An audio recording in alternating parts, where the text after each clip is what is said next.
The blood of the martyrs is the seed of the church. In the year 197, after the birth of Jesus, an early Christian writer and theologian named Tertullian wrote this haunting phrase in his treatise Apologetics, seeking freedom and toleration for the church during the Roman Empire. The blood of the martyrs is the seed of the church. Our presence at the Ignatian Family Teach-In for Justice is a testimony of the truth of Tertullian's words. The blood of the martyrs is the seed of the church.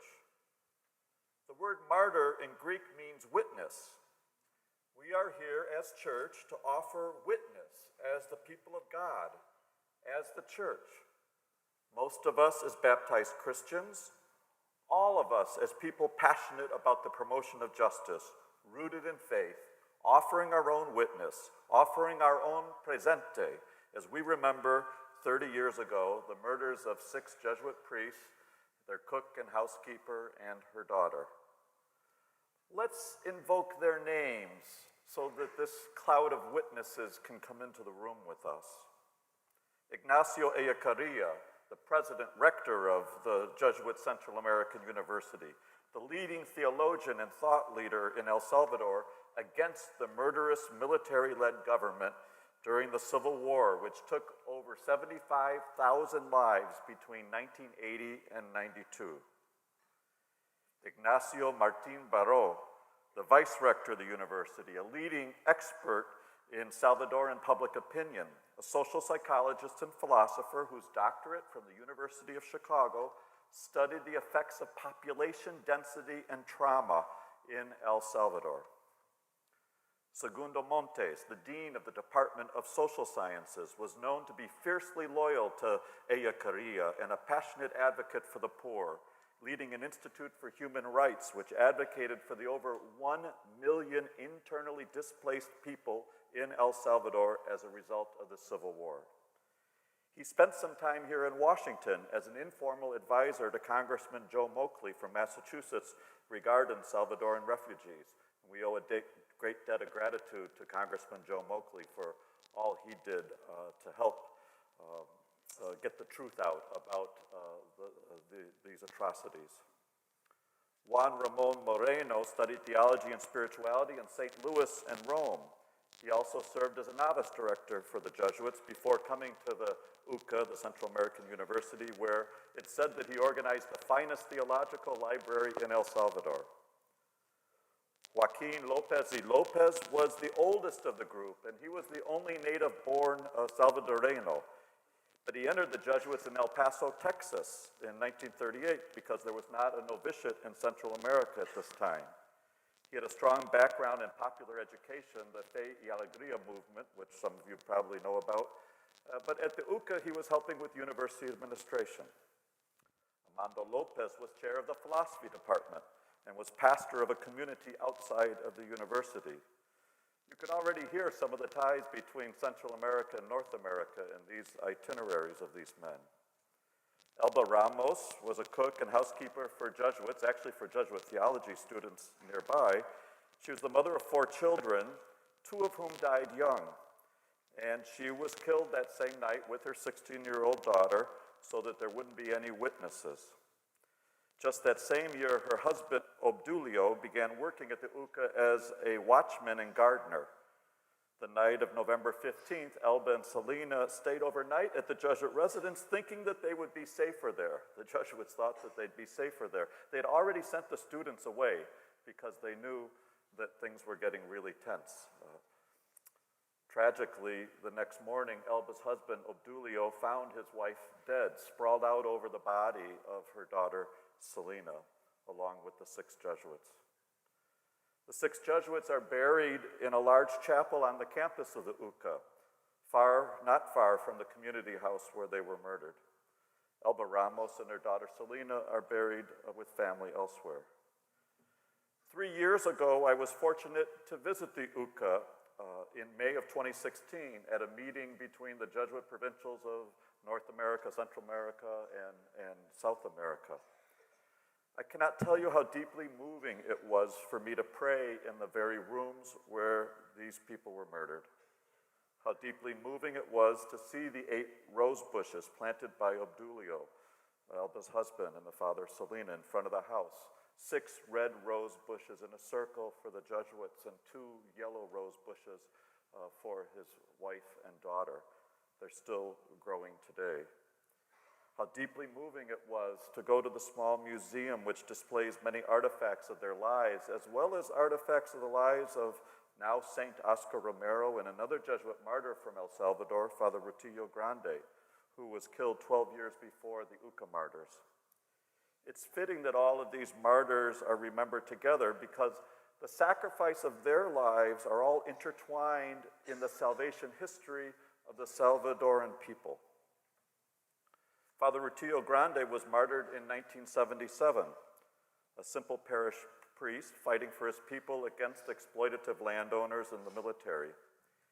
His death inspired his good friend, Archbishop Oscar Romero, to step up his own preaching and advocacy for the poor.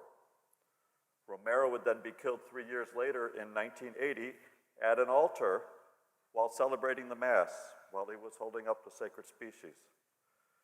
I encourage you to read about Rutillo Grande and his relationship with Oscar Romero in Father John O'Malley's excellent book, The Voices of Blood. Following the canonization of St. Oscar Romero, Pope Francis has been urging the beatification of Father Rutillo Grande, which would give great joy to the heart of the Salvadoran people who have a great devotion to him, as it would give great joy to me.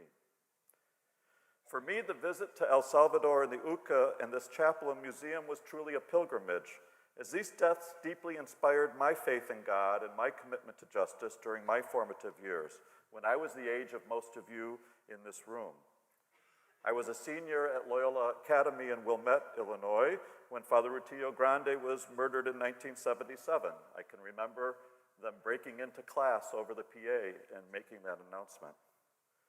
During my studies at Georgetown, in separate incidents in 1980, Archbishop Oscar Romero was murdered, and the 4 American churchwomen, Sisters Maura Clark, Ida Ford, Dorothy Cazell, and lay missionary Jean Donovan were also raped and killed in El Salvador.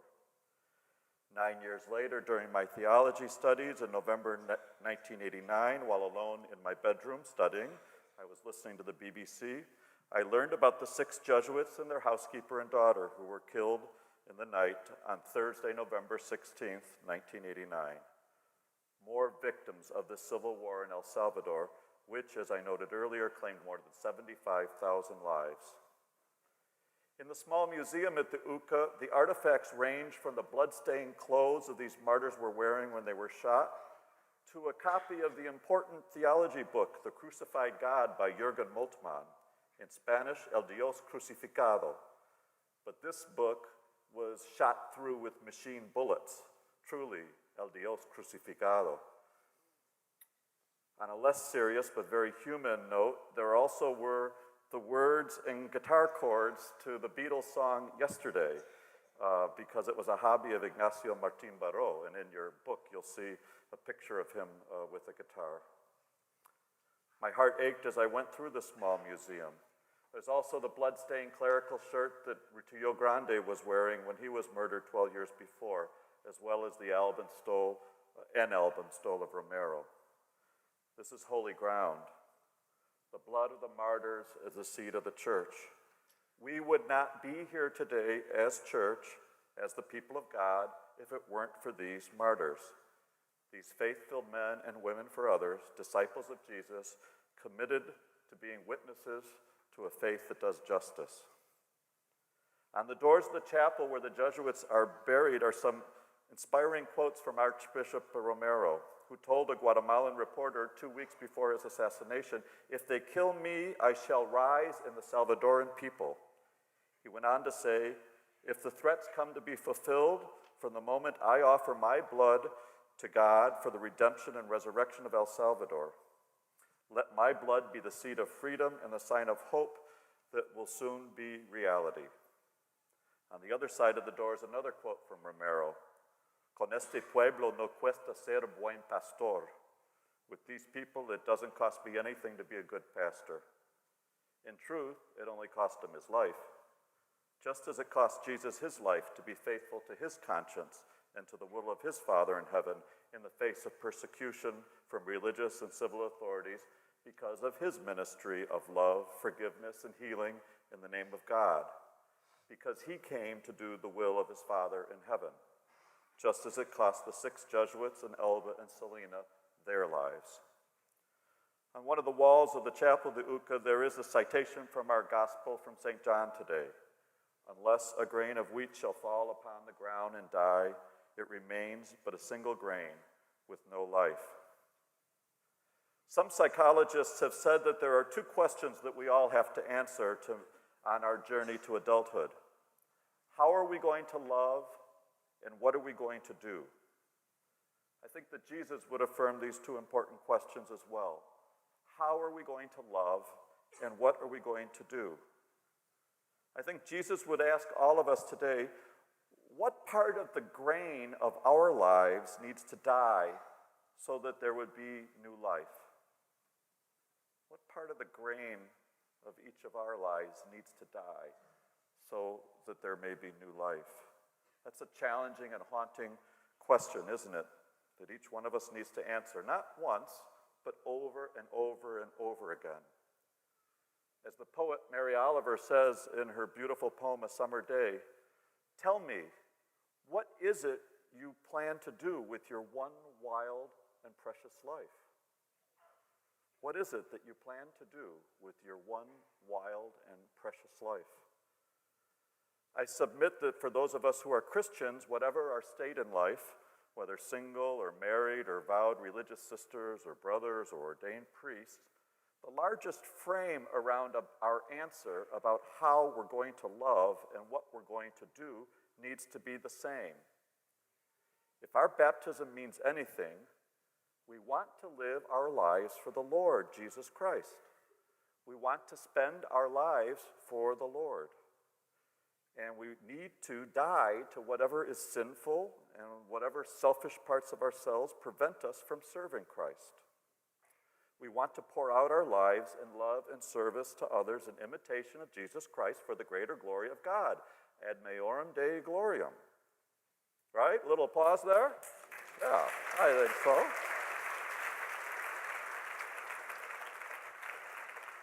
So like the Jesuit martyrs from El Salvador, we believe that ideas have consequences. We believe the truth matters. We believe that a Jesuit and Catholic education should be a force for social transformation in the service of helping God's reign to be more visible here on earth, in solidarity with the least of our brothers and sisters all over the world. That's what this whole weekend has been about. And it's fitting that we should honor the memory of these Salvadoran martyrs around the table of the Lord, sharing the Eucharist. For I'm convinced that the most important link between faith and justice is when we come together to celebrate the Eucharist like we're doing tonight. We come to be fed by the Word of God and at the table of the Lord. But we don't come empty-handed. We come with the sacrifice of our lives poured out in love and service to others during the week before we come to Mass. And we join that love and service, that personal sacrifice of each one of us, to that one sacrifice of Jesus Christ 2,000 years ago that will be rendered sacramentally present here in the consecrated bread and wine that we share. And in so doing, the small and large daily sacrifices of our lives poured out in love and service to others are joined with the sacrifice of the blood of martyrs like those we're celebrating today. And our sacrifices are joined to the lives of Christian martyrs before them, like St. Oscar Romero and the 4 American churchwomen killed in El Salvador and Father Rutillo Grande. Indeed, the blood of the martyrs is the seed of the church.